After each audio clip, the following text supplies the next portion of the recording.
Hello, ladies and gentlemen, this is Mark Tech. I'm very glad to welcome you back. I am a little skeptical though if my stream has already started because OBS just gave me the little beach ball. So it's actually not a timing problem, it's an actual does it work problem. I'll just very quickly put on the right background for all of you. And yes, it does seem as if my stream is working, thank God, because I definitely didn't want to be talking into the void, except for, the literal internet void that streaming usually is. Today we are definitely more or less back to regularly scheduled programming. I will in the future cover LTT, other Linus channels, or whatever other drama there's in the tech space. It can involve like tech YouTubers. It can involve stuff like whatever the shit is happening with Twitter. I will definitely not be shying away from those topics. However, I hope that you guys understand by now that I am a tech streamer in the sense that I love to cover Apple, PlayStation, and everything kind of adjacent to that, which obviously includes like big competitors like Samsung for Apple, Xbox and Nintendo for PlayStation, stuff like that. I will do also some like game coverage, but I'm not the kind of guy who will like do you 300 hours of Path of Exile streams. I am a Mac user, so that would represent another issue for everything that isn't on console. I'm saying this because I'm so humbled by the support I've gotten, and I just want to get off on the right foot with all of you. We just over the last day, even without a new stream, gained like 5 new subscribers. We are now at a cool 155. It's really humbling to see how many of you are not just showing your support through subscribing, but also through commenting, making the chat really lively and interesting for me and for every other viewer. Of course, beyond that, a big thank you to Roland, my first and only currently Patreon subscriber. By the way, I found out that I set out $5 as like my Patreon support count. I assume there would be like some need for any kind of special thing for like a lower Patreon cost thing. Apparently I was just too stupid to change the 5 to like a 2 or something, so I apologize for that. I will be going back to Patreon to change that. Maybe more of you will find it in you to support me at a much more reasonable price. By the way, I always assumed that you needed like some maybe long-term membership with Patreon to change the pricing, but apparently it's fine. I can do that too, which is fantastic.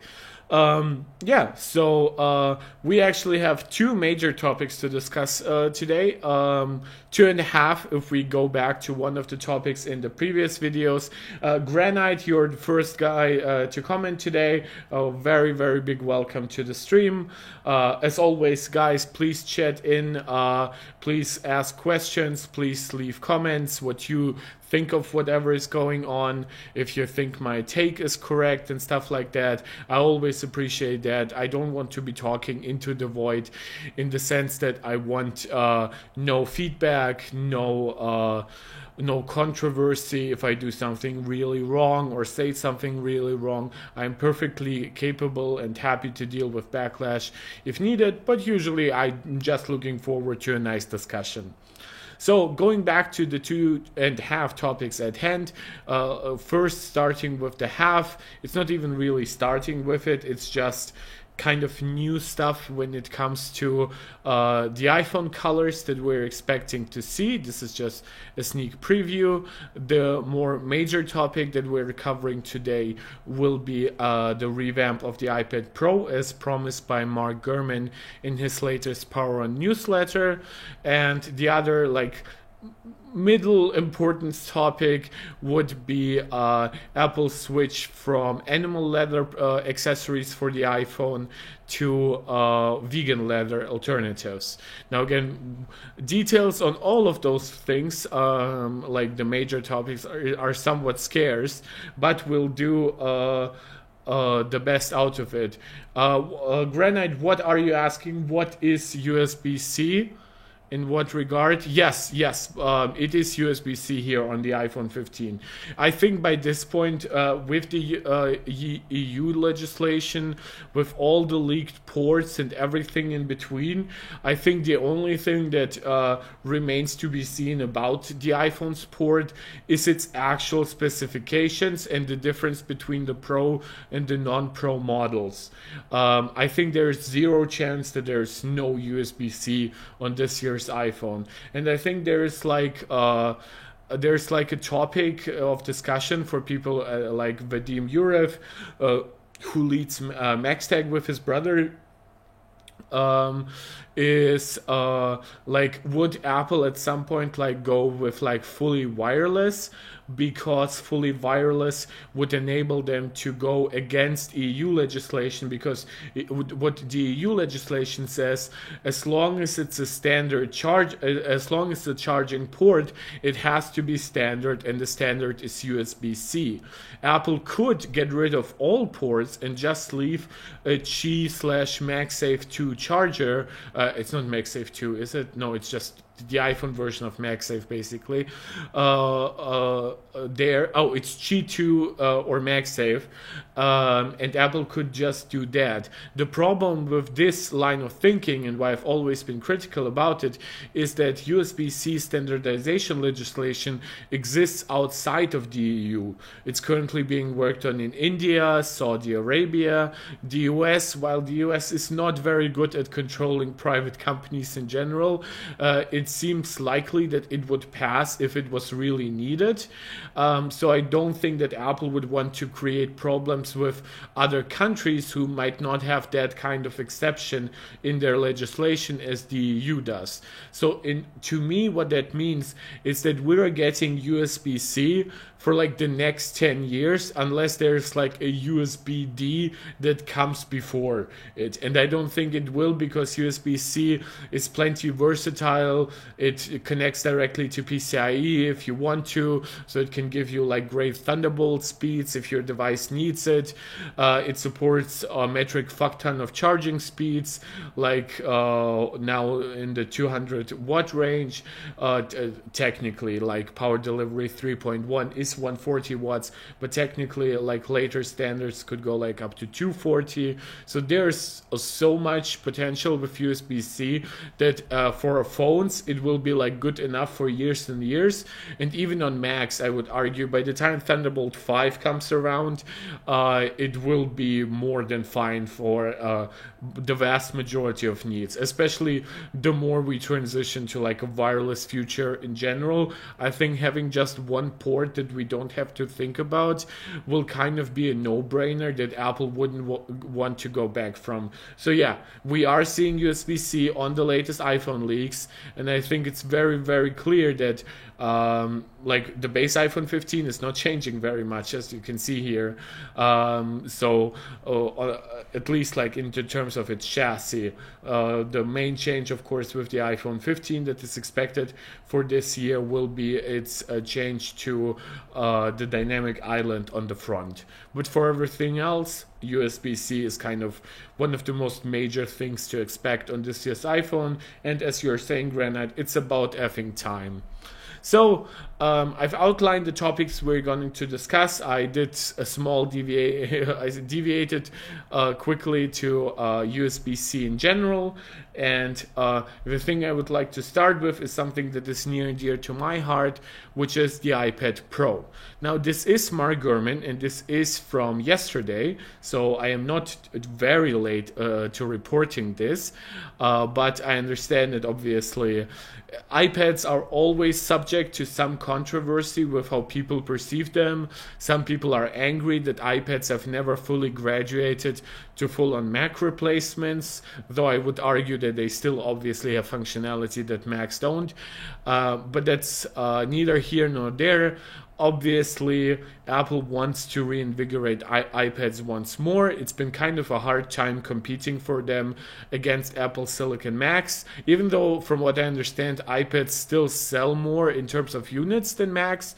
It's just that iPads have a much lower average sales price because the base iPad and the 10th gen iPad and even the iPad Air are so much cheaper than even the cheapest MacBook Air on the market. So let's get into it. First of all, there's a little bit of an introduction basically to the topic. So that about the Power On newsletter, and it's mainly focused on a revamped iPad Pro, which also includes a redesign most likely for next year. Aiming to shake up a tablet market that's deep in the doldrums. I never understood this. Like, tablets still sell well. Tablets never became what the smartphone is, but it doesn't mean they're a poorly selling product category. It's like it would be in the Fortune 500 by itself. Like, this idea that it needs to be like twice or three times the size, it's like such a weird, like, hyper capitalist thing to believe. Even Macs have now experienced a downturn now that the pandemic like PC purchasing is over. I never believed that iPads would like fully replace Macs, especially not until Apple allows them to, right? But at that point, why even differentiate between an iPad and a Mac? Because clearly the way for an iPad to replace a Mac would be for it to just turn into a Mac for all intents and purposes. It just would have some extra functionality that we have gotten to know from the iPad. Granted, it's all tech that is down. Exactly. I think PCs are more down than most tech because people were aggressively buying PCs for like work from home and school from home requirements. Tablets similarly, but less so. Smartphones are down with like just the overall economic uncertainty. I think the US is like the one country that's like steadfast against most economic issues currently, but like China is like experiencing deflation. The European Union, even though it's technically in growth territory, like with war on the continent, there's obviously not much chance for significant economic upturn. So, and high-end smartphones are expensive and people are happy to keep on one for longer than before. So yeah, smartphones have also like started selling less.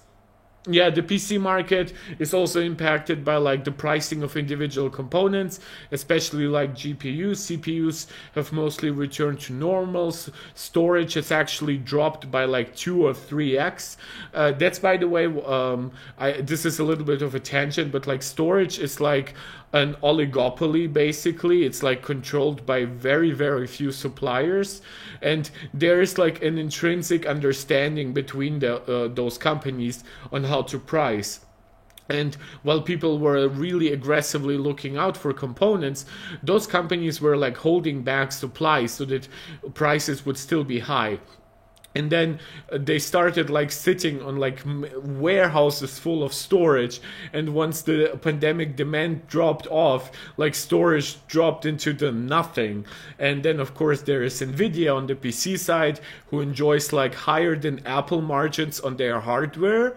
And they offer you like half the RAM in comparison to AMD on similar configurations and stuff like that. So, and of course they are now very happy to sell their components to the server market rather than PC gamers, because the server market will pay them $5,000 for basically the same thing, where the PC market will give you $1,000 to maybe $2,000.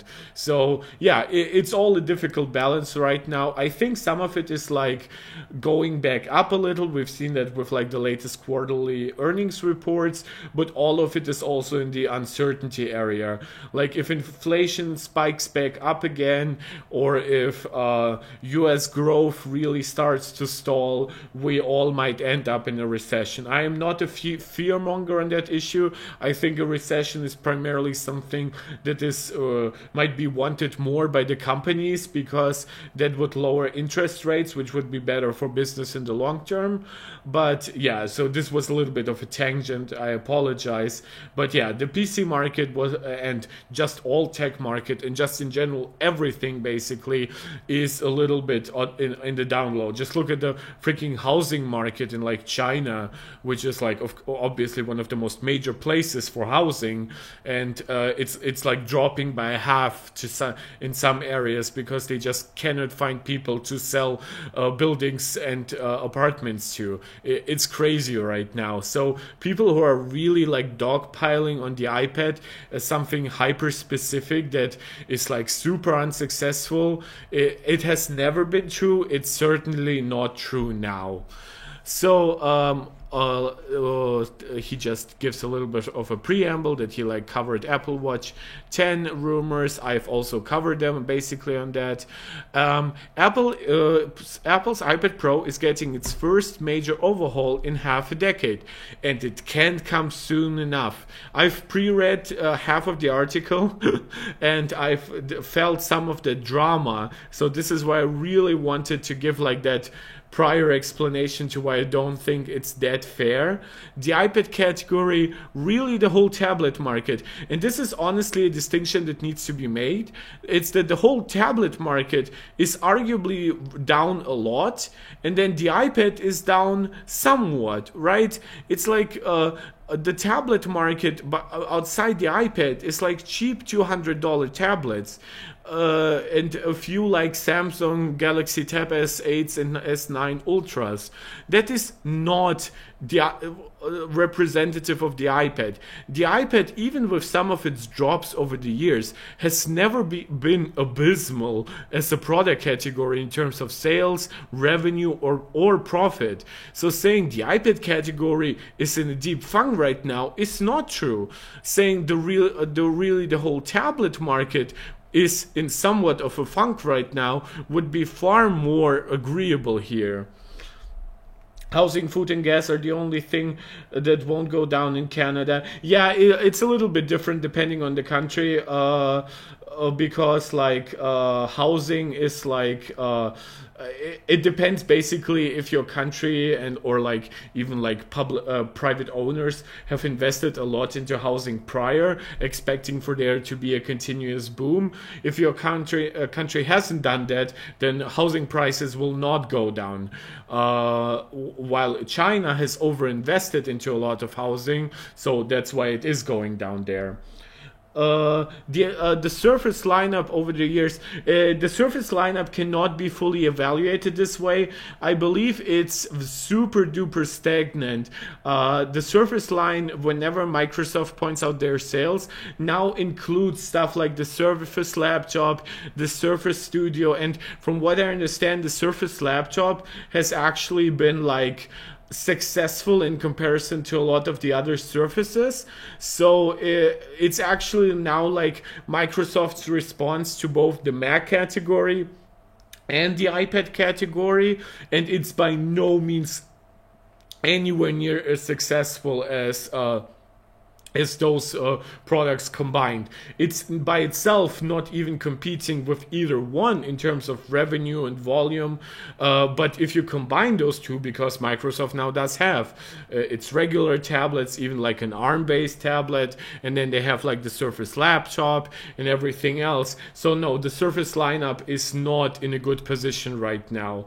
I think though it widely varies based on when there's new hardware. From what I heard, like the last time they introduced hardware, it like sold well, and then it basically like kept on doing as poorly, if you want to define it like that, as always. There's no major up trajectory for the Surface anymore. It's like super slow growth at best, and for the most part it's pretty stagnant. especially when we look at it as like a tablet category, right? The category by itself has grown because it now has grown to include stuff like the Surface Laptop, but that's obviously not a tablet. It's not even like a full-on hybrid, so that's kind of difficult to compare to. The product was once seen as a potential successor to the Mac. By the way, not by Apple. Like, people who remember the original pitch by Steve Jobs, he deliberately called it as something between a smartphone and a laptop. People like to pile on the what is a PC ad from Apple. That ad refers to the iPad's form factor. It does not refer to the destruction of all PCs.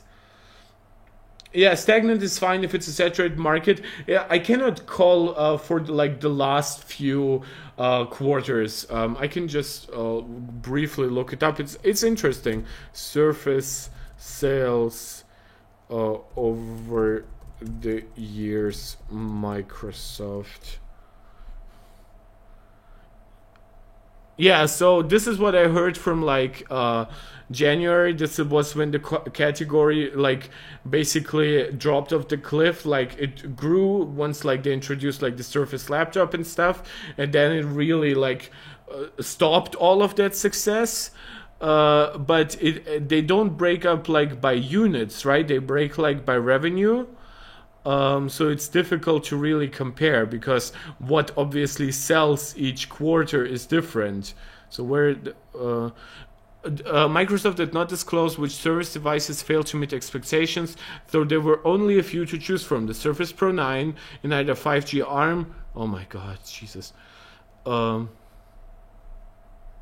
Jesus, I hate when websites insert ads that kill the entire momentum of the website. Okay, in the end it all came down over the wash. Net income, no, that's for the overall thing. So Surface revenue fell the same amount. Wait, it sank by 39% in January, the last quarter of last year. Or it technically would be quarter 3.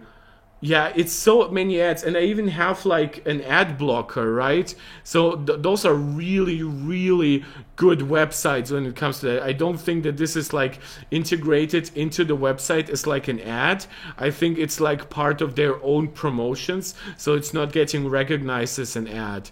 So yeah, Surface are apparently way down.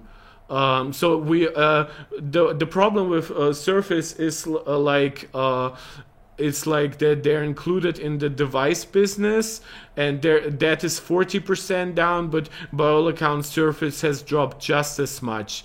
And apparently by the time we are now at Surface Laptop 5, so basically all momentum that I've pointed out with the Surface Laptop getting the category up a little, that seems to now be gone. We are now basically down to abysmal levels. When you could 40% is something that you can drop once, maybe Apple had a large drop for Macs post the pandemic demand, but that 40% is something that Apple can afford because they're wildly profitable and they have grown like a metric fuck ton because of the pandemic. Surface cannot do so. This is, by the way, why we are seeing so few Surface updates, why many of them are running on outdated chips, why the Windows on ARM thing one is complete garbage. And even though despite selling you a Windows on ARM laptop, basically they don't even really bother to improve Windows on ARM because they know that nobody will care. Yeah, so yeah, Granite, you have a good understanding of it. I'm honestly surprised that it was that large. From what I understood, it definitely dropped from from all the pandemic peaks, but that is a large drop. So getting back to the iPad, now that we've given a lot of context, just also for a comparison here, this past quarter sales slipped to the lowest level since the cusp of the pandemic in early 2020. That to me is perfectly fine if you have a somewhat successful category like the iPad, like the Mac, going back to pre-pandemic numbers is completely fine to me. In the pandemic, I updated my iPad Pro and my Mac, which, by the way, my iPad was from 2015 and my Mac was from 2012. So don't expect me to become like a new customer anytime soon until like 2026 or something.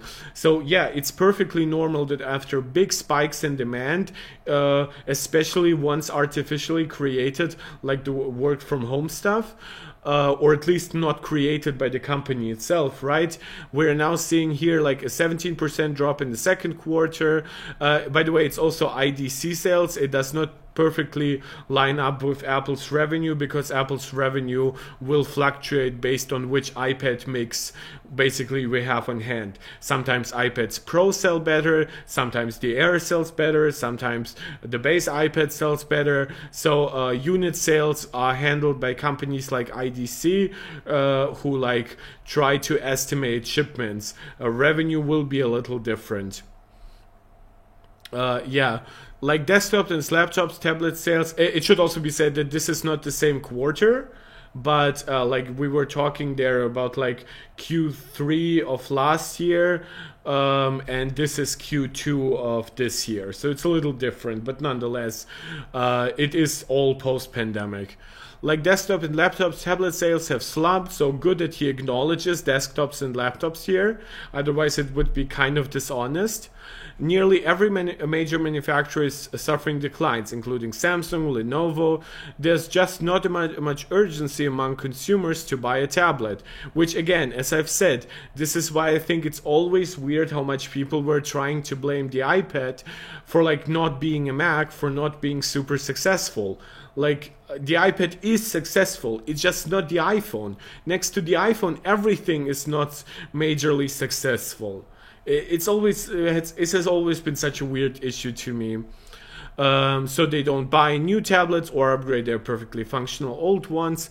Many consumer, yeah, even my like 2015 iPad Pro is like fully functional. I've gave it like to the husband of my cousin, so it's definitely still in good use. Many consumers also bought larger screen phones in recent years. I always disagreed with this point. I don't think tablets are being cannibalized by larger screen phones unless we are literally talking about like 8-inch phones or something. Phones have like a very different aspect ratio. Phones never hit like the 9 or 10-inch mark. So I think like mini tablets might be, and the iPad mini certainly has never been super successful. But yeah, I always also disagree, at least partially, with this point. Apple hasn't helped matters with its own decisions, and this is where I will vehemently disagree here. Not because the points are false, but because I don't think they actually have an impact. There have been a number of moves that are keeping iPad buyers on the sidelines. iPad updates has been especially minor as of late. That is not true, by the way. Like, iPads have gotten like super fast processors, more RAM, mini LED 120Hz screens. They've gotten like the fastest chips available. They've gotten like 5G. I would argue that iPad updates have been more substantial in recent years than most iPhone updates, especially since iPad updates come every 18 months. So yeah, it's also easier to make iPad updates more substantial by themselves.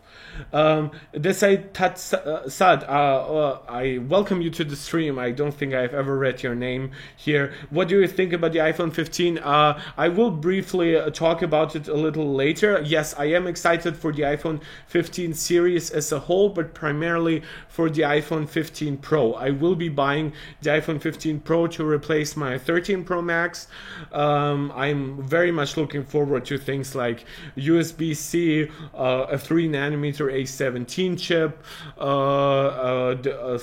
even small updates to the camera, because obviously my phone doesn't like have the 48 megapixel camera and stuff like that. And just in general, also my iPhone will be going to my mom, who needs a phone with a longer battery life. So at that point, it's pretty much needed as an update anyway. Granite, I'm still on my Surface Pro 5. I just have no reason to upgrade. Yeah, that's 100% true, and it's partially what has like led me to keep like my iMac for 9 years and my iPad for like 6 years, even though I never keep technology around that long. My longest lasting tech that I currently have is my Apple Watch. It's 5 years old. It's the Series 4. And the Series 4, and I will be upgrading it this year, so it won't be hitting 6 years in my use. I'll just check quickly if the stream is fully working. Yes. Thank you guys so much for like livening up the chat a little right now. Let me continue on, and of course I always look forward to any kind of questions, even if slightly disconnected. Please I apologize if it takes me a little longer to answer an unrelated question than something that I'm talking about right now. But obviously I'm very happy to talk about like the iPhone 15 in general. So what does he outline when he says minor updates? The most compelling new model in years was the low-end 10th gen iPad. I fully disagree with that. I think like the thing they did with like the Apple Pencil alone and the small price differentiation to the iPad Air combined with like taking away like faster USB-C and taking even like the regular Magic Keyboard support, even though I like the new keyboard accessory for the new iPad, but it like nobody will be downgrading, for example, to it with the idea, oh, I have a Magic Keyboard, so let me just get the cheapest one and sell off my old one or something like that, or maybe my old one breaks. I know that's not like a particularly large market, but once you are in a niche market anyway, I think you need to consider all stuff, and interchangeability of accessories can be kind of a good thing here, and this doesn't have it. The iPad Pro hasn't seen a breakthrough update since the current design launched in 2018. Complete disagreement.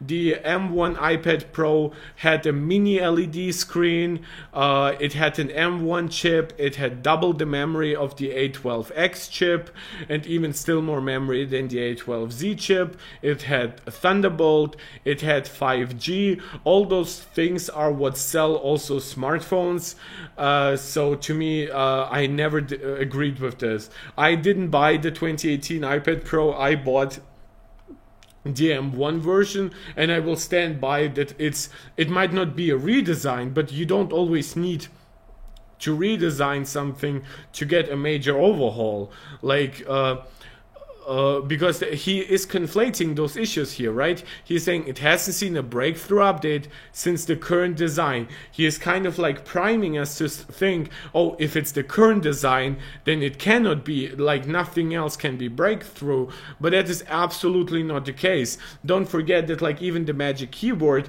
did not launch simultaneously with the 2018 iPad Pro. It launched when like iPadOS was segmented from iOS, and they gave it like mouse support. This is when we got the Magic Keyboard. So there were plenty of big changes in between. The major accessory changes with the Magic Keyboard and the major performance changes with the M1 iPad, which also now allows it to run stuff like Final Cut and Stage Manager and stuff like that. So no, I disagree. Also, it has like Central Stage for like its front camera, which is a great feature. So yeah, complete disagreement here. And the iPad mini hasn't been refreshed in 2 years. Sure, but it should also be noted that the iPad mini basically has the latest relevant chip. It has like the A15, and the A16 is not a major update over it.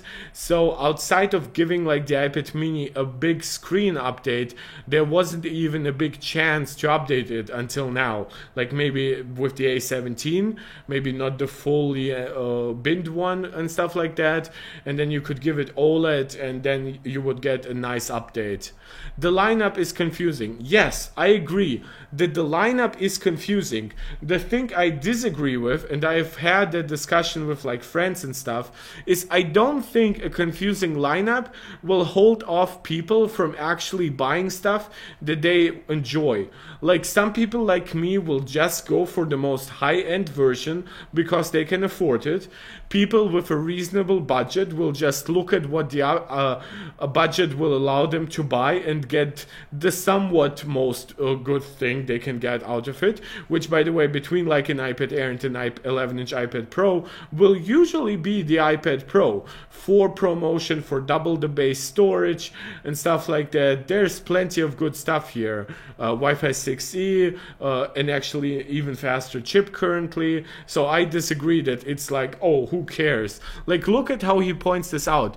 Apple's website is greeted with a dizzying array of models and generations.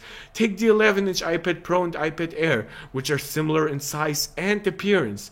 Because the Pro has ProMotion, a feature enthusiasts actually care about. LiDAR, okay, I admit that is pretty not useful to most people.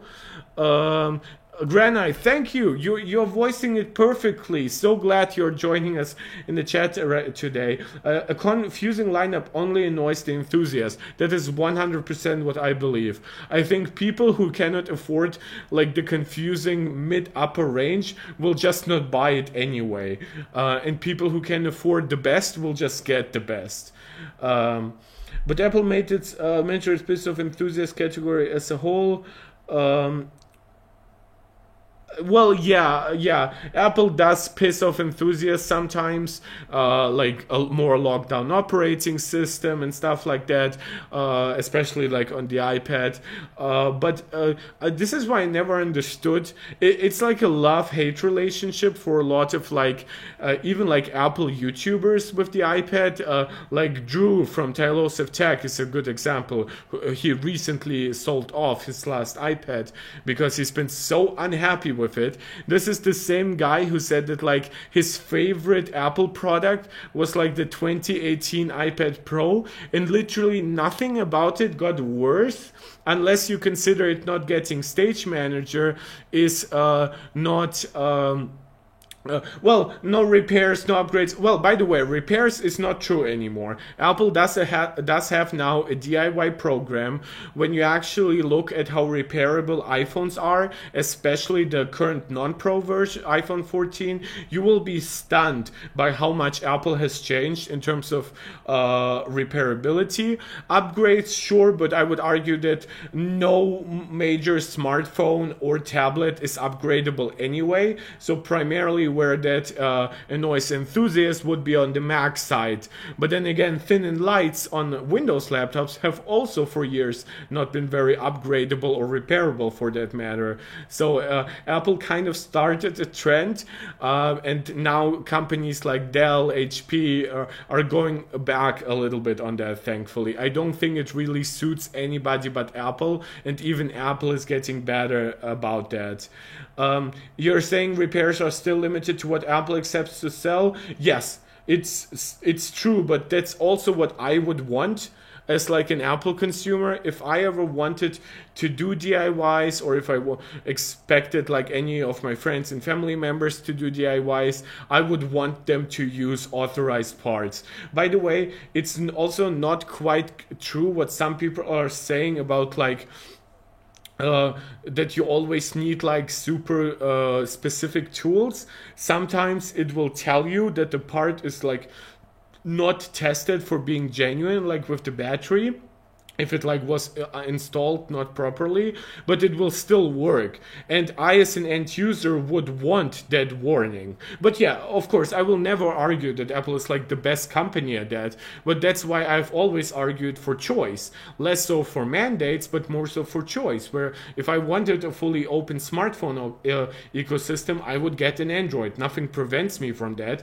In fact, most people who have an iPhone are very likely to get enough money selling their iPhone to get basically whatever mid to even like upper mid-range Android they want. If it's a very recent iPhone, hell, they could get a high-end Android. Like, nothing forces me to buy a Mac. No green bubble will ever force me to buy a Mac. I just love the operating system more. I love the build quality of most Macs. I love Apple's focus on stuff like speaker quality, the battery life on Apple Silicon Macs. I love the mini LED screen on specifically my MacBook Pro. So it's all choice, but I've always argued that we need companies that go actively like the opposite route, like fully upgradable, fully repairable. We need like a strong like desktop PC tower market for all of that, with interchangeable SSDs, GPUs and stuff like that. Again, it all is basically a personal preference. You know where I fall on that side. I hate Windows. I've grown to like Windows a little more with Windows 11, but funny enough, the majority of the Windows community disagrees with me, so I expect Microsoft to go back on many of the changes that we have seen. So yeah, but let's get back to the iPad very quickly. Also, by the way, guys, thank you so much. We now have 5 people watching, which is definitely up from 1 person watching. As always, please leave comments in the chat if you want to participate. Leave a thumbs up so the algorithm knows to pick up this stream. And if you haven't subscribed yet and like the content, please subscribe. So, for example, the 11-inch iPad Air. So we have like the Pro having ProMotion, lighter, M2. M2 is better than M1, so it does warrant some price difference. It has a second camera. It costs $200 more. That's like the iPad Pro also has like a slightly larger screen. Like 10.9 versus 11 inches is not much, but it's still something. It has like Wi-Fi 6E and stuff like that.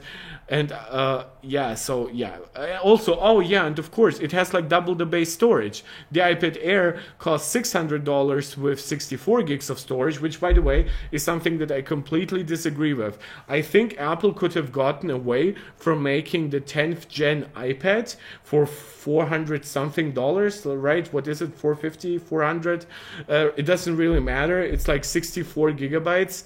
The iPad Air is 64. They should have just given the iPad Air base 128 gigabytes, and I think that model would be selling like hotcakes.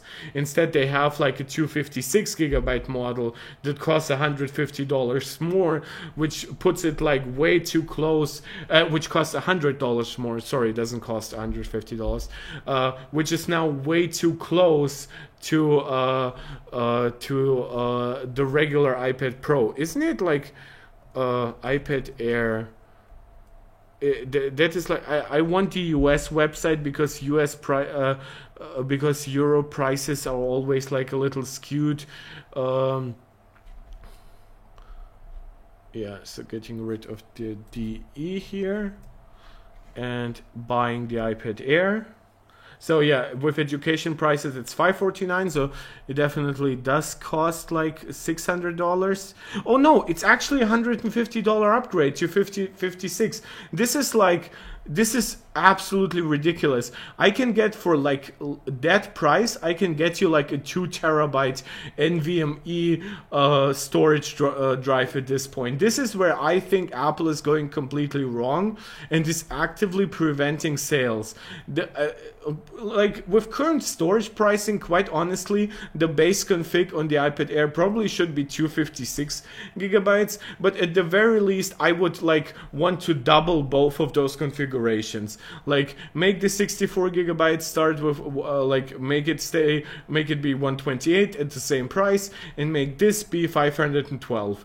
At least it would be like double the value for like the upgrade, but it would still not be great value in comparison to what else you can get, but I think it would encourage a lot of people to get it. And considering that the iPad Pro is like the iPad Pro is 128 gigabytes for 800, and then like $900 for 256. So we now are going from a $200 price difference to only a $150 difference. So in my opinion, the iPad Pro is like the easy slam dunk here.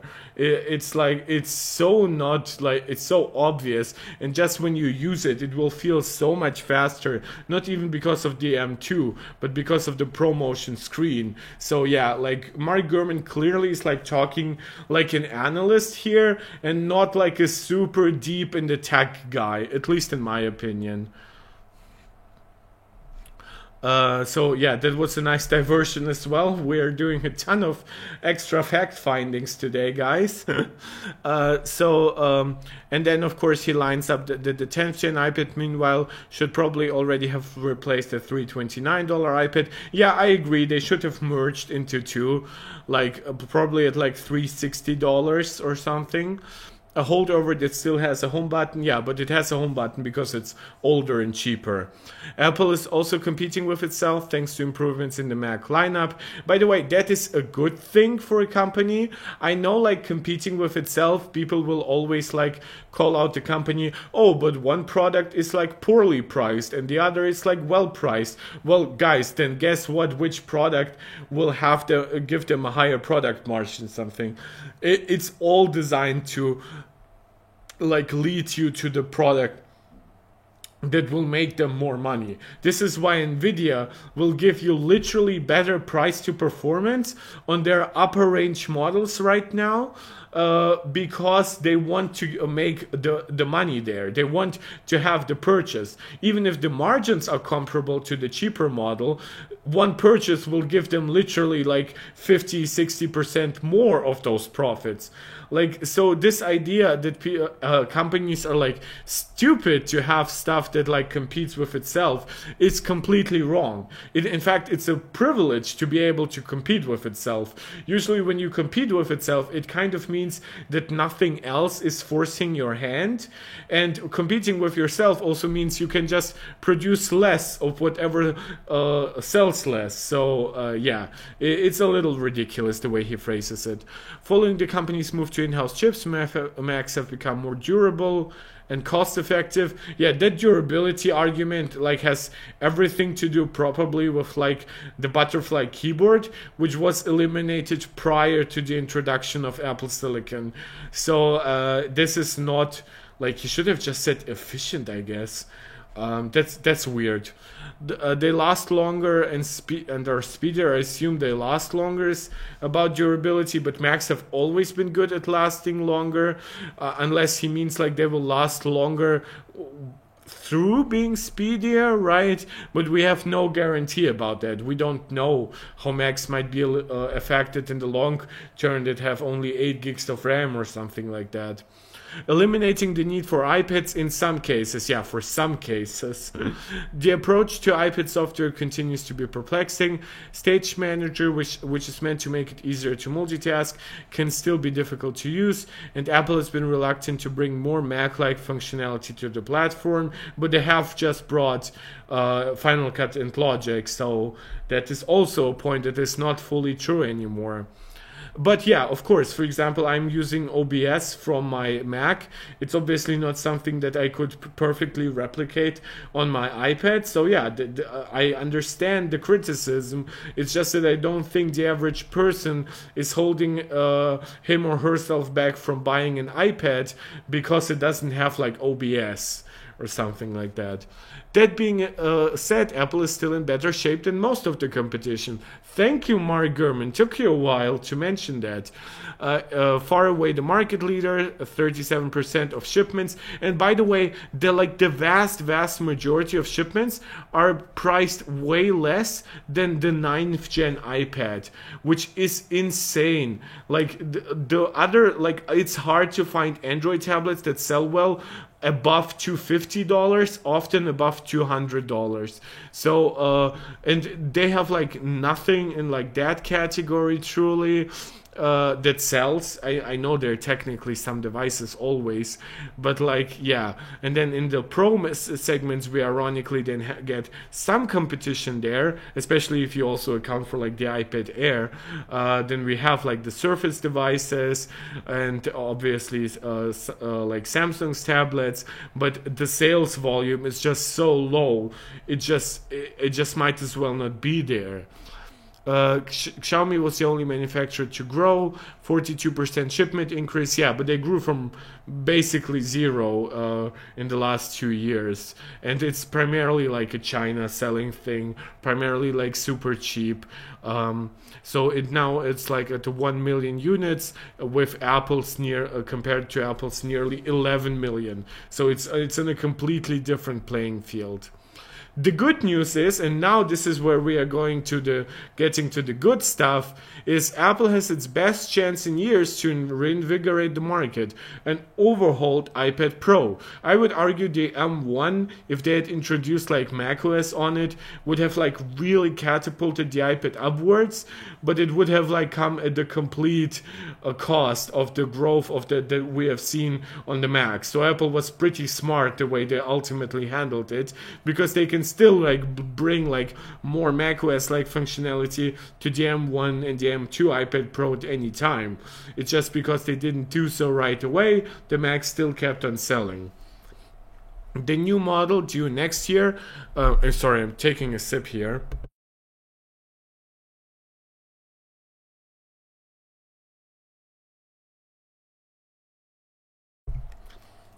Oh, I'm sorry, I was licking like my lips constantly, and I don't like doing that in front of people, but that's because like my lips are so dry.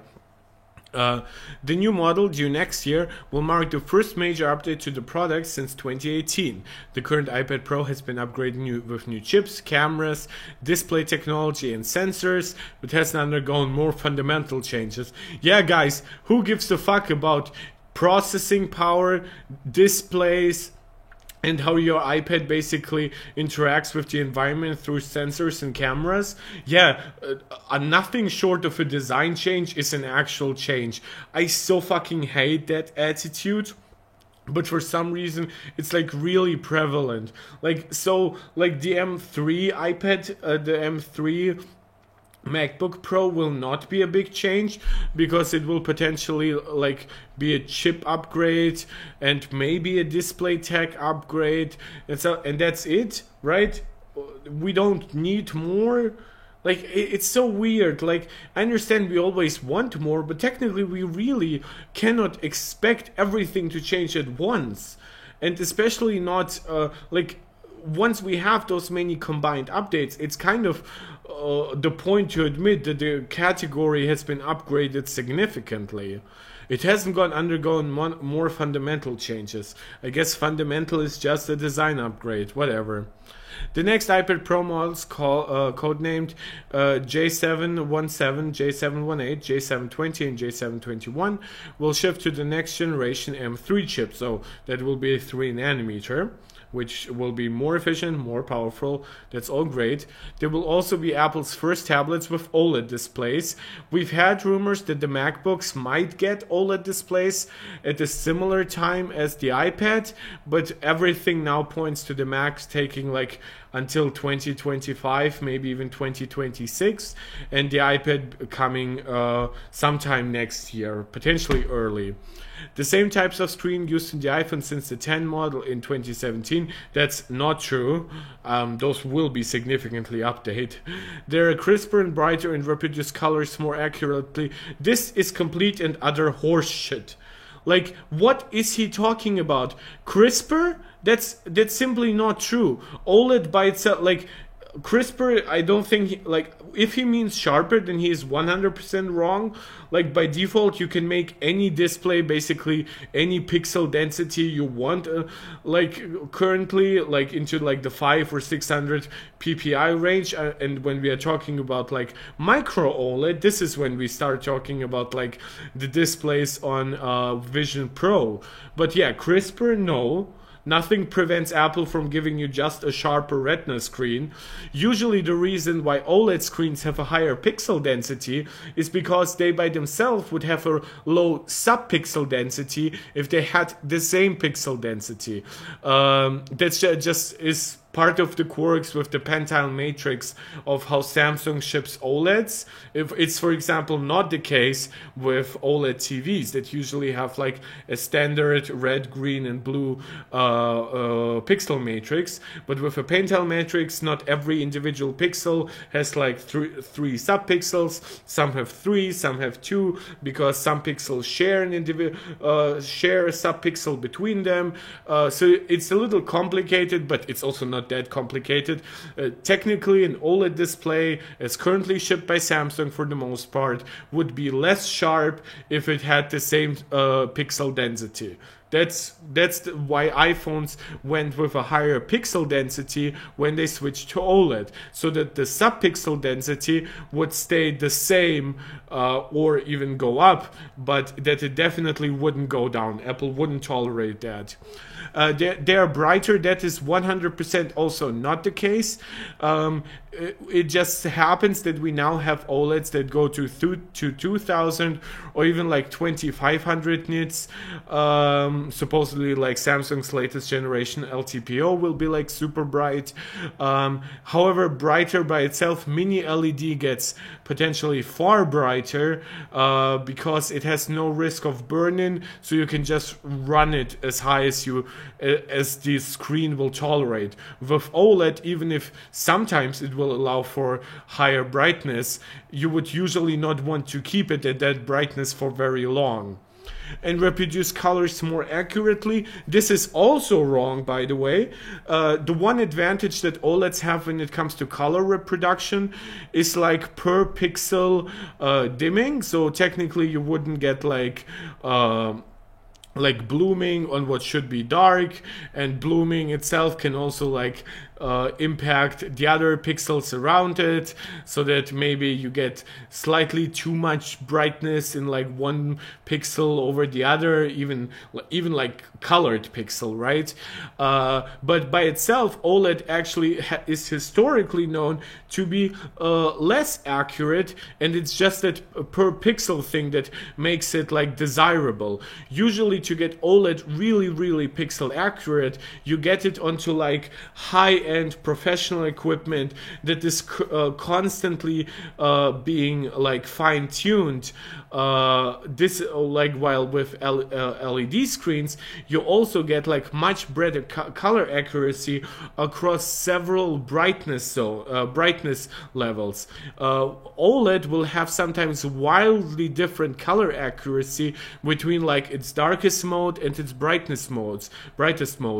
So yeah, this is, by the way, why I say that Mark Gurman is like a fine leaker, but like when it comes to actually like contextualizing the stuff that he talks about, he's not that good. And you can correct me if I've said something wrong. I'm always happy to learn. But the way, like, especially, I understand that technically you could argue, oh, but OLED screens currently on smartphones are crisper than LCD screens. Well, guess what? We haven't seen LCD screens on smartphones, on high-end smartphones, for years. This is why crisp OLEDs have dominated. Brighter, again, show me the LCD screen on a major smartphone that does anything that is in any way designed like the mini LED screens on the iPads. And by the way, it's not just mini LED on the iPad, because you can say like, oh, mini LED is tuned for like 1600 nits by Apple. We have like QLED displays from like Samsung that aren't like their QD OLEDs, their quantum dot technologies. They get like super duper bright. They are far brighter than any OLED. It's crazy how big the difference is. So yeah, it's just wrong. It's wrong on even if you just go with the contemporary technologies that we have, it's wrong. And if you are trying to talk generally about the capabilities of tech, then it's really wrong. But let's get to the iPad. We're now almost an hour in, and I haven't yet fully outlined any of the topics I wanted to talk about, but we've had some nice diversions, and we now have more people watching. So, as always, a big thank you on that. The new models will come in 11 and 13-inch sizes, so it's slightly larger than before. We've had some rumors about it being like a 0.2-inch increase, but we have seen nothing super clear cut yet, so I would not say in a super concrete way what size we would get. That's similar to the existing lineup, but the larger model is currently 12.9. So it should be said that when he says 11 and 13, he kind of implies that it's like the exact size, with like the 11-inch being the same one and the 13-inch being just 0.1 inches larger. If those are the infos he's getting, that's interesting. To me, it kind of sounds like those are just the rounded sizes that are currently like being leaked. Like it could be 11.2, it could be 13.1 or even larger. So yeah, I wouldn't put too much into this, because he also isn't like doubling down on this information. So the most important part about this iPad Pro, though, seems to be its accessory, and that is a major revamp to the Magic Keyboard. Now, how major it is remains to be seen. I assume that a lot of the changes that we would see with the Magic Keyboard would primarily come because of some design changes with the iPad Pro, because I assume that the iPad Pro would have some like camera reorientations, so the front camera would go from like the shorter side of the iPad to the longer one where the Apple Pencil currently is. If that means some kind of changes to the Apple Pencil position, I cannot say. It's just what has been rumored for quite a while, and it's been asked for by the community for a long time. And then the back camera could also be like reoriented in some way, in a way that might make it incompatible to the current Magic Keyboard, but it might also just be the case that Apple puts on the connectors, which are currently on the back, in some different place. They might put it on the bottom, similar to how they have done previously on the iPads Pro, and how they are now doing again on the 10th gen iPad with like its different keyboard accessory. So that would be a different thing to consider. So the keyboard by itself might not be like drastically redesigned by default, though of course like that whole that floating thing that the iPad currently does on the Magic Keyboard, if they move those connectors to the bottom, it would either be impossible or it would need like a big redesign. So the new accessory makes the iPad Pro look even more like a laptop. It adds a larger trackpad. Now it's not clear if it like actually does anything to make it look like a laptop besides the larger trackpad, or if the larger trackpad is what makes it more akin to the MacBooks, which are known for their large trackpads. Could it be like metallic in look? Could it be like titanium? Or the reason why I don't assume it's aluminum, because aluminum is like bendable and shit, so it's much smarter to put in like something rigid inside, but then like make the overall thing somewhat soft on the outside. I don't know, like maybe, but I don't see why that would be a priority for Apple to make the iPad look like the laptop, like their laptops. I assume if it does happen, it would be more a coincidence than an actually intended thing. Maybe they added like the larger trackpad and that's how it ended up looking more. Maybe it has like the blackout keyboard area of like the iPads Pro have, or something like that. It's difficult to say. Mark Gurman can be very vague when he wants to, so he doesn't obviously like get disproven like soon after. Obviously he's a leaker, it's his job. He obviously does not want to destroy his reputation, but I do sometimes wish he would be more aggressive, because this is just weak sauce to me. That addresses a complaint about the current Magic Keyboard. Sure. which debuted in 2020. So yeah, this is what I'm saying. The 2018 iPad Pro by itself was not the only big change to the iPad category that we have seen in that time. The new models will likely give iPad sales a boost, but not for some time. They won't be part of the company's big launch event next month. That will focus on iPhone and Apple Watch, and probably won't debut until spring or early summer. So I assume WWDC could be like the last opportunity for it to be launched, like on the current timeline that he outlines, or it could be like a March or April thing. So yeah, that's interesting. I'm not anticipating anything other than minor updates to the company's other tablets before then. So apparently like no OLED screens for like the iPad mini or something like that. So yeah, he keeps on talking about like the upcoming iPhone event. He also corroborates what we've heard before, which is that the iPhone event will be happening on September 12th. Which is like later than last year's September 7th, which would lead to pre-orders on September 15th, which would be the Friday, and then sales starting at September 22nd. Yeah, okay, so the software update stuff, it's all pretty clear. iOS is like reaching almost completion, so this is how we are now reaching completion on this specific topic. So now I've already talked about like the iPhone leaked image here.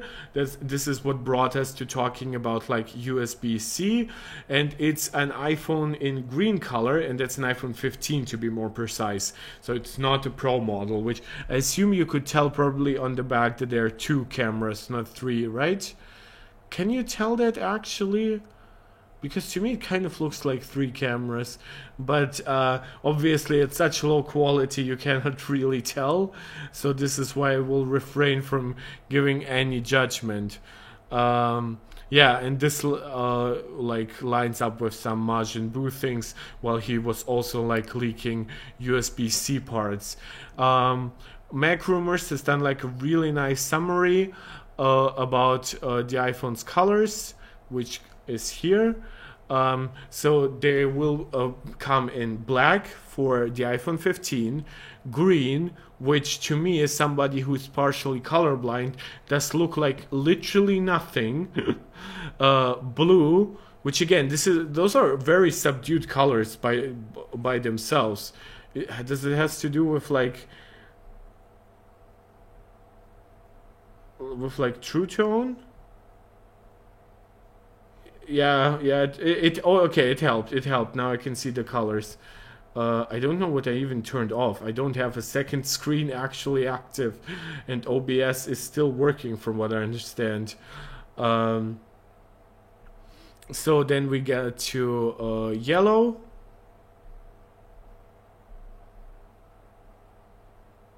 Oh, okay, yeah. Now I can now see the stream of what was happening. Then we get to yellow, we get to pink, and then on the iPhone Pro, which is supposed to be coming in titanium, we are going space black. I would kind of have loved to see the actual chassis in space black, and not like just the back's cover, but it is what it is.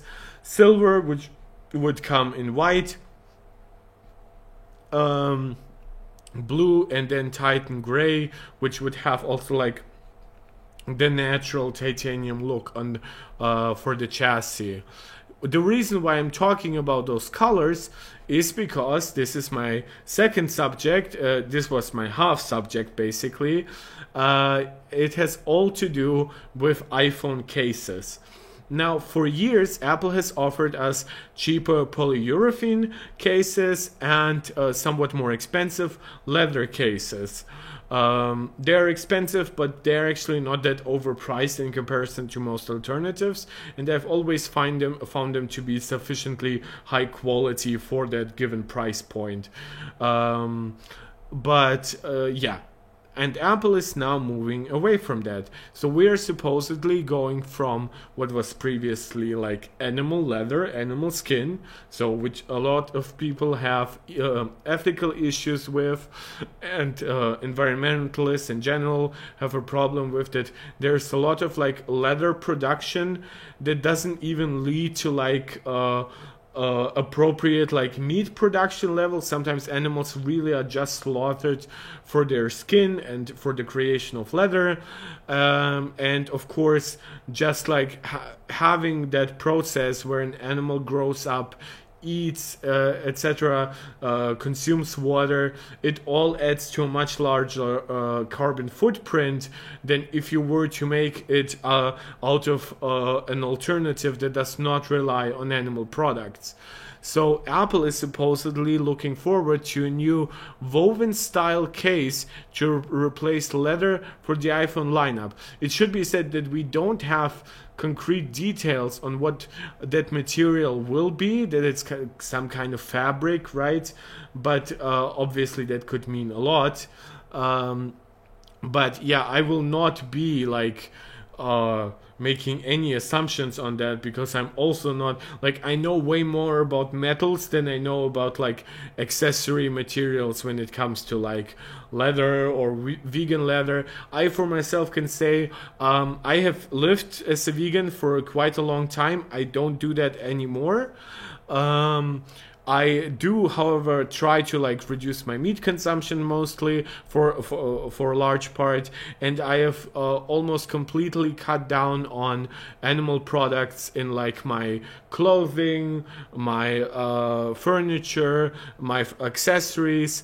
The only major thing that I use is like my magnetic leather case from Apple for my Apple Watch, which I use for like more finer stuff.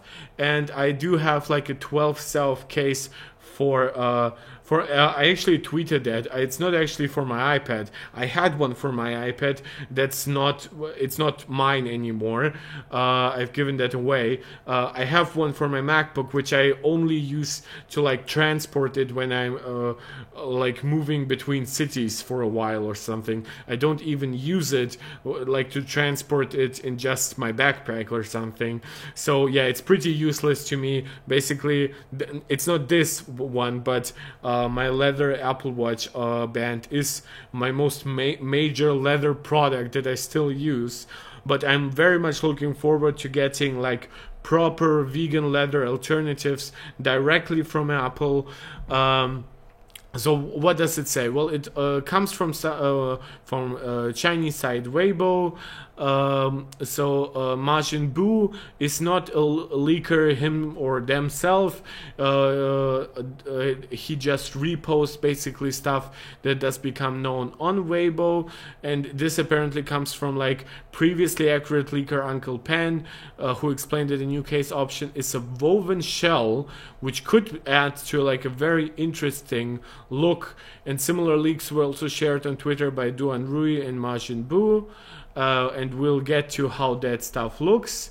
This is supposedly how it looks, which would suggest that it has a somewhat similar look to like what we currently know from the leather cases, but it's still like, for one, this color is supposedly not representative, so maybe that was like some kind of test sample for Apple.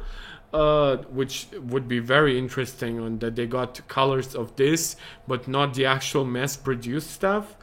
And you can see that there are like finer lines going through this, which leather can sometimes give that appearance, but this does look like it's interwoven basically, right? It does not fully look like it's one cohesive part. Obviously it's like pressed into one and it won't fall apart by any means, but you also have that pattern on the back, a little bit like jeans fabric, but not without being jeans, right?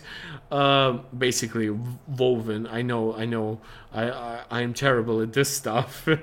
It's not like me doing chip analysis. So yeah, this is what we're seeing here from Majin Buu.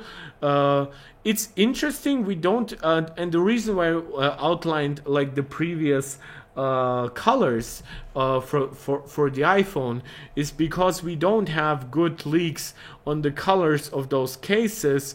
However, my assumption is that expect at least colors that match like the new iPhone colors or the colors of the new iPhones, because obviously not every color here will be new.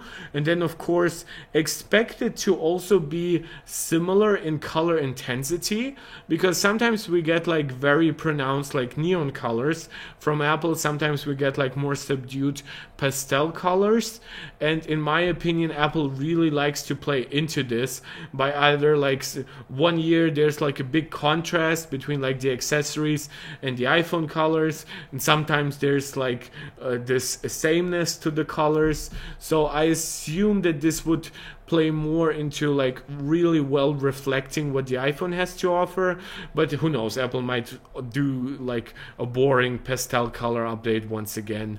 And of course on the Pro series I would expect them to be pretty standard, right? Like blackish, though I don't even know, does the Apple does not do like white leather accessories, do they? It's like,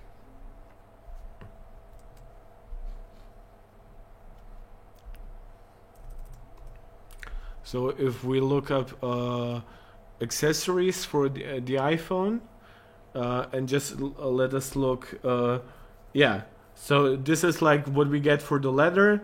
So we get like okay, umber, we get like brown because that's like a very like traditional like leather color. It's always very pretty. It tends to age a little too fast for my liking. I like a certain pattern on my leather accessories, or I used to like it, but they do age a little too fast for my liking.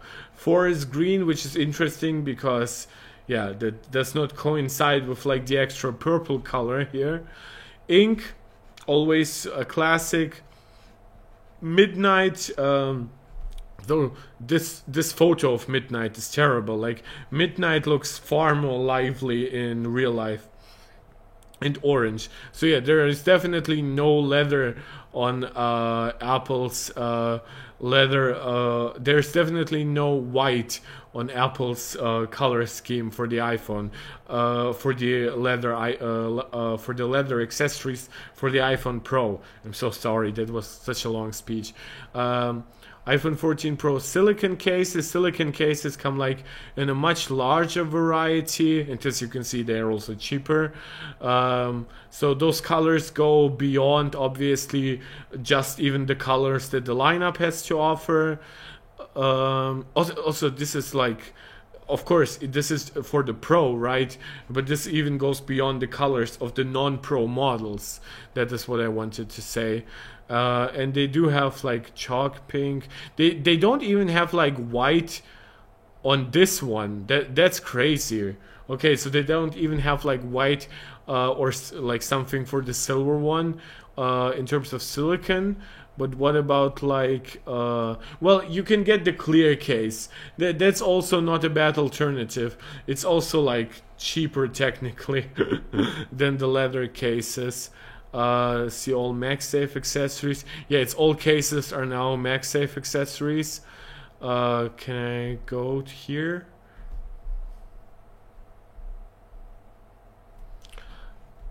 Oh my god, MagSafe now. Okay, yeah. So the iPhone 14, that's not the Pro.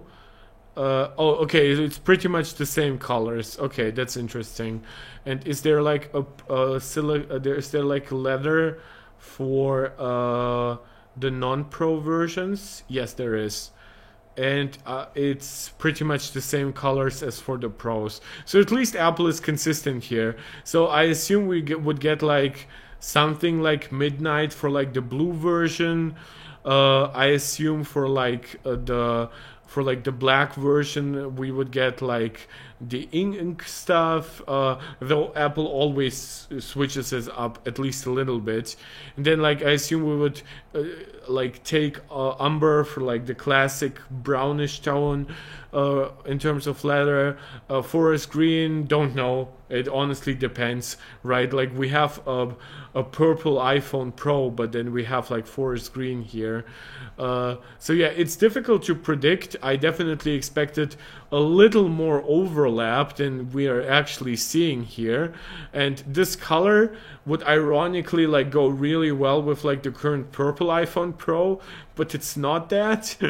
So yeah, maybe that actually was part of it, right? Maybe thought of switching up to that sooner, or maybe they were like preparing colors where people might not be so people would not be able to tell from the leaks that those are like for the newest iPhones. But that's so hard to tell. Like it just might be that that color combination was like the easiest to implement with the new fabric. Or it could just be that there were like 5 dozen other test colors there, and that's just the one they got off the production lineup to take a photo from. So yeah, that's basically it. I don't think I have that much more to contribute. It's interesting because everybody's also like covering the OLED iPads. I hope that people are more excited for this than me. I am very excited, but even though I'm not getting it, but I would be eventually getting like an OLED iPad. But I've seen like a little bit of like, who cares? It's an iPad. It does not do Mac OS stuff, so why do I care? I don't like that attitude, but who cares? I'd love to see an iPad Air with ProMotion. The Pro's too much for me. I don't need that power. That's such a weird point. The Pro and the Air had like the exact same chip not too long ago. It's just that the Pro was more recently updated with the M2. The Air will get the M2 chip eventually. It's so weird. And then by the time the Pro gets the M3, that M3 is not just more powerful, it's also way more efficient. Yeah, so I've become used to ProMotion since my 2017 Pro. Just get a base iPad Pro then. Like, if you're fine with the Air, like, this comes with more storage by default, better Wi-Fi and stuff like that. Come on. And of course, just as I outlined, this all doesn't change the fact that the iPad is a crippled notebook, mostly due to its software. The iPad at least isn't positioned and priced as such, however, still too expensive. Whoa, glad I held out my iPad Pro 10.5. Oh, that's like the second generation iPad Pro. Okay, yeah, I can kind of see how that is getting long in the tooth. 13-inch OLED, M3 with 16 gigs of RAM, 2 terabyte storage, with a more mature stage manager by that point. And yes, this is, by the way, when I said that like the camera would move to like the longer side, this is what I meant by like landscape would be the default versus portrait. I still think the iPad is like majority landscape in how it's currently being used, whether it's video watching and stuff like that, but this would make it a landscape first device, which would also mean that like the iPad the Apple logo turns on the back, so that would be part of it. Major overhaul, screen size plus 0.1 inches, different keyboard and screen update. You forgot the M3 chip, the inevitable updates to like Wi-Fi and stuff like that, the design updates. What is the customer value? It's a newer device, probably for the same or just a very slightly higher amount of money because of inflation. Dutchlord, okay, he's just, okay, I'm not even gonna...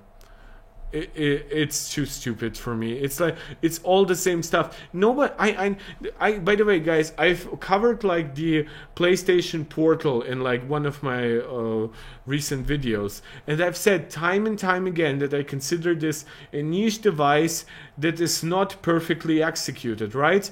But that's what I am saying, right? You have like guys like Young, yeah, who are like screaming that it's a rip-off. It's like anti-consumerly paywalling Bluetooth, like audio accessories, because it doesn't have Bluetooth. The reason why it doesn't have Bluetooth, by the way, being very obviously that PlayStation is going for like a latency-free experience. This is why they have created a new standard, and in order to further save on cost, they just didn't put in any traditional Bluetooth tech inside. It's very clear what is happening. It's not something you have to agree with, but to scream about this as if you're being like tortured personally by Sony about this, it's like, this is not the type of content. Like, even like the LTT stuff, I got like a few new subscribers and a ton of like comments on like previous videos, and most people are actually shocked that I am somewhat nuanced about this, that I'm not either accusing nor excusing behavior. Right, so this to me is like, this is what I want to do on this channel, and this is how I also want to wrap up this video, is I want to stay nuanced, and I consider options never a bad thing unless those options are designed to make the default basically a lot worse. Right, this is, by the way, for example, why I've been critical, and when we go back again to consoles, about the Xbox Series S. It's the Xbox Series S is a nice alternative by itself in a vacuum, but it makes the actual development process for developers more difficult.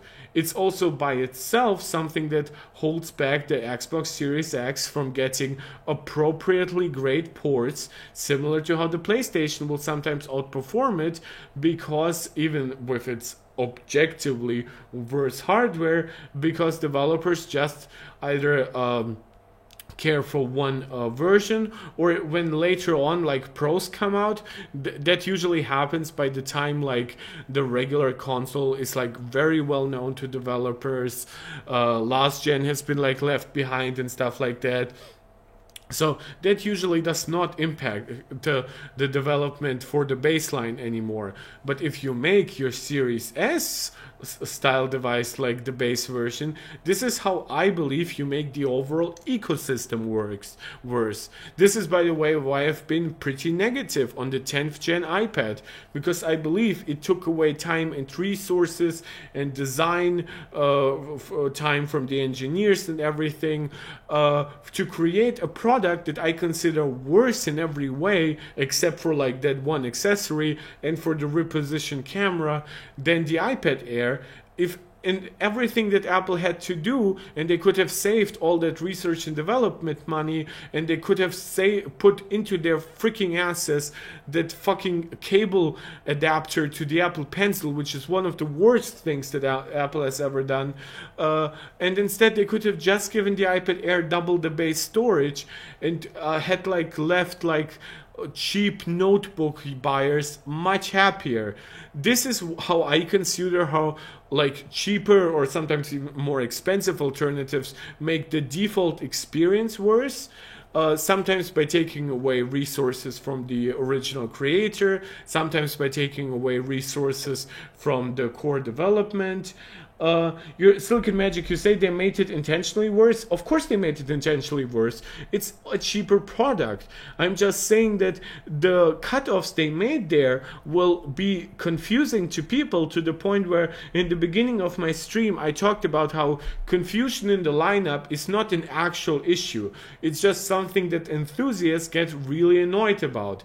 However, when it comes to the 10th gen iPad, it creates a weird confusion, because now we have like the super cheap one, and we have the iPad Air that is already like weirdly positioned to the iPad Pro, and Apple could have just snapped their fingers, gave the iPad Air more storage, and not bothered with investing money into the 10th gen iPad as it currently is. Which, by the way, I don't believe that we will get like an 11th gen iPad that is still incompatible with like the second generation Apple Pencil. That's has all those weird choices. like sure, A14 chip, 4 gigs of RAM is better than what is on the 9th gen iPad, but then you have like the iPad Air next to it with like double the RAM, once again a much faster chip without even compromising on like battery life. So this is why I truly don't get it.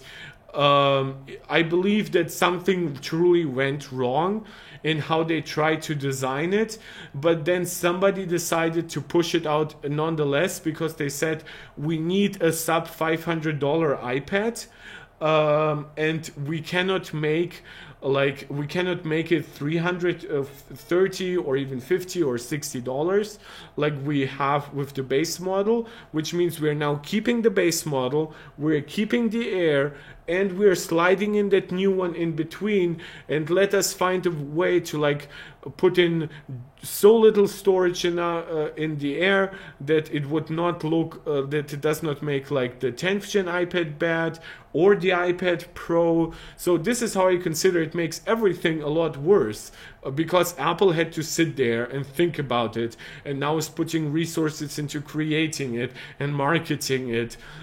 Not so anymore. I think by this point it's probably like it's sold its part, but I don't think it will be that substantial part of the iPad story. I wish they would just create like a $500 iPad without much compromises. It's basically a 4th gen iPad Air, but worse. Think they could make the Air better fast enough? Yeah, they couldn't make. I think they planned on putting like mini LED in the iPad Pro, and then it would have like differentiated like the iPad Air well enough, even if it had like the same 128 gigs of storage and stuff like that. They could have even given like the iPad Air like promotion just without mini LED, and then the 4th gen iPad that the 10th gen iPad, which is, as you're rightfully saying, is like basically like a zombified 4th gen iPad Air. It just starts looking weird. It's like an older version. At this point, they would have been better off, by the way, just keep making the 4th gen iPad Air, right? But obviously that would potentially cannibalize sales from the actual iPad Air, and this is how we ended up in this weird position. It's not something that I like, it's not something that I ever encourage any company to make, and it's not something that it's something that I'm very happy to call out on, because I know that some people have like different priorities than I do when it comes to repairs or upgrades, or when it comes to openness of the OS, right? I understand. I'm an enthusiast, by the way, guys. I understand those things too. Like, I help build PCs, set up PCs. I have a Mac, so I can have an Apple device that is at least way more open and even more powerful than my iPad. I do have additional devices for gaming and stuff like that. I understand different needs. It's just those aren't my priorities when I buy like an iPhone or an iPad. But when it comes to having like devices that like deliberately exist to just obfuscate better you from buying something better, that's weird, and I don't like it, and it doesn't even make Apple more profit. I 100% believe that if Apple gave the iPad Air 128 gigabytes of storage at $600, they would have still be generating more profit by selling you more iPad Airs with more Magic Keyboards. They could have like dropped the price of the Magic Keyboard by $50 or something to make it both more mass marketable, and then they wouldn't have to put zero money into like the R&D for a 10th gen iPad until they could get it down to like the sub $400 price point, because this is where the iPad for the masses should sit, and not where it currently sits, unfortunately. So this was my stream for today. I apologize for like warning you 20 minutes in advance on a freaking Monday. I hope you all had a nice day in general. I have a pretty difficult week up ahead with some major family stuff. So wish all of us luck. maybe pray for us a little. But I hope it all turns out well. I will try to make stuff because I will try to make content because it genuinely like it's a good distraction and I really enjoy doing it. I'm also very grateful for all your support in general, obviously, and for every individual video as well. Silicon Magic, they just needed one more year for changes in the Pro and Air lineup, but felt pressure to finally update the design of the standard iPad, which led to this weird product. Silicon Magic, and you're wishing me good luck as I asked for, which by the way tells me a little bit about the delay that I always wanted to ask you guys how long the delay is. So yeah, thank you so much, and thank you also for contributing to the chat. I know you have been a very like vocal chatter in like the Apple streams, so you've been contributing a lot to that stuff. I know you're not somebody who will tune in that much to all the drama stuff, but this is why I'm trying to create both. It's a community where I hope as many people as possible will be welcome, and I thank you so much for giving me the opportunity to even do that in the first place. So I hope to be making some kind of content tomorrow, maybe much early in the day than today, but I'm not quite sure. And then on Wednesdays when the big thing is happening for my family, so I don't know my plan for that. Maybe I will make like a happiness stream if everything goes like really well really early, and then I will tell you probably more. I don't like talking about that stuff beforehand. So again, thank you guys so much. This was a little bit of a more quiet stream, but I really enjoyed it nonetheless. I'm really looking forward to doing more, and this is MarkTech tuning out and seeing you guys next time.